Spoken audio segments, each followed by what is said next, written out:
Iginagalang ng ilang mambabatas at senador ang pasya ni Pangulong Ferdinand R. Marcos Jr. na huwag munang ituloy ang paglagda sa proposed 2025 national budget para mapag-aralan pa itong mabuti. Smela Lesmoras sa Sentro na Balita, live. Angelique, kapwa binigyang diin ng mga mambabatas mula dito nga sa Kamara at sa Senado na bahagi lang talaga ng legislative process. Yun nga naging pasya ni Pangulong Ferdinand R. Marcos Jr. na huwag munang ituloy ito ang paglagda ng panukalang pambansang pondo na nakatakda sana sa Biyernes.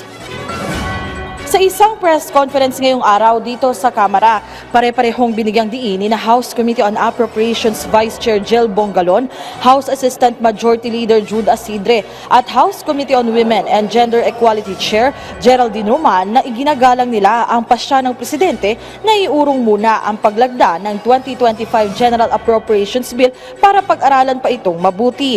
Gate nila, hindi naman kakaiba ang ganitong pangyayari at bahagi lang ito ng proseso ng paglagda ng isang batas. Sabi pa ni Congresswoman Roman, patunay lang ang naging hakbang ng Presidente na nakikinig talaga siya sa boses ng masa kaya't binubusisi rin niyang mabuti ang panukalang budget. Ayon naman kay Senate President Francis Escudero, bahagi rin talaga ito ng legislative process at sistema ng checks and balances sa konstitusyon. Para naman kay Senate Committee on Finance Chair Grace Poe, senyalis din ito ng isang healthy democracy at suportado nila ang hakbang ng Presidente. Kumpiyansa rin si Poe na nagbibigay na ng payo ang economic managers ng Presidente, lalo pat pinakamahalagang batas ang national budget.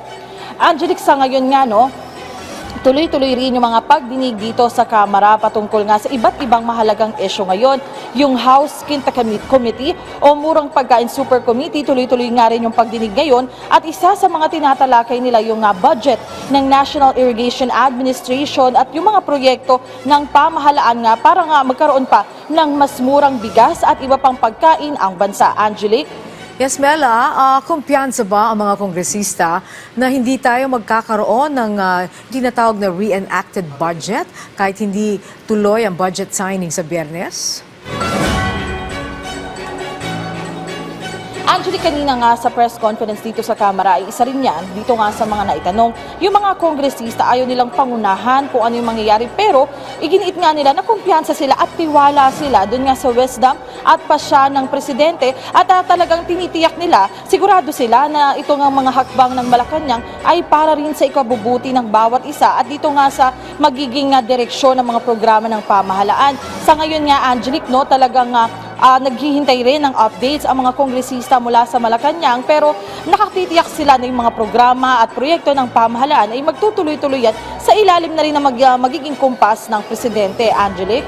Okay, maraming salamat, Mela Lesmoras.